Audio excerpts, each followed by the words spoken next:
The millionaire, Victor Hargrove, was known for his arrogance just as much as his wealth.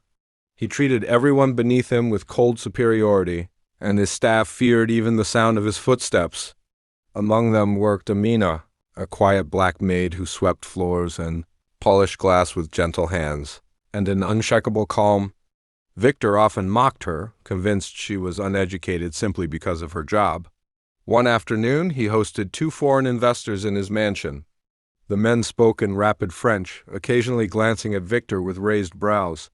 Unable to understand a word, Victor grew irritated. When he saw Amina passing by with a tray, he smirked and snapped his fingers.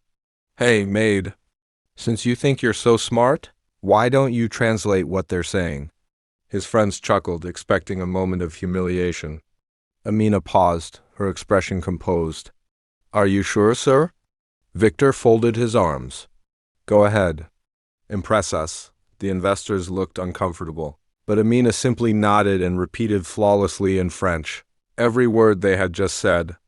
Both men nearly jumped in surprise.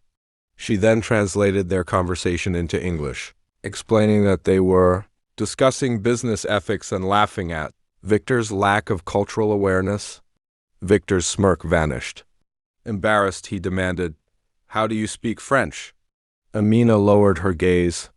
"I hold a degree in linguistics, sir. I was a teacher before. Circumstances forced me into domestic work." The investors immediately stood up and shook her hand, praising her fluency and poise. One of them even asked why Victor had never mentioned having such a talented employee. Flustered, Victor muttered something about her hiding her skills, but investors didn't buy it. They turned to Amina and asked if she would consider joining their company as a cultural liaison at a salary 10 times her current pay. Amina's eyes filled with tears. She accepted the offer with grace. The investors left impressed, taking her resume and promising to call within the week. As Amina walked away, Victor stood frozen, humiliated in his own mansion. For the first time in years, he realized that true intelligence, dignity, and worth couldn't be judged by uniform or status. Amina had walked into his house as a maid, but she walked out with her future restored.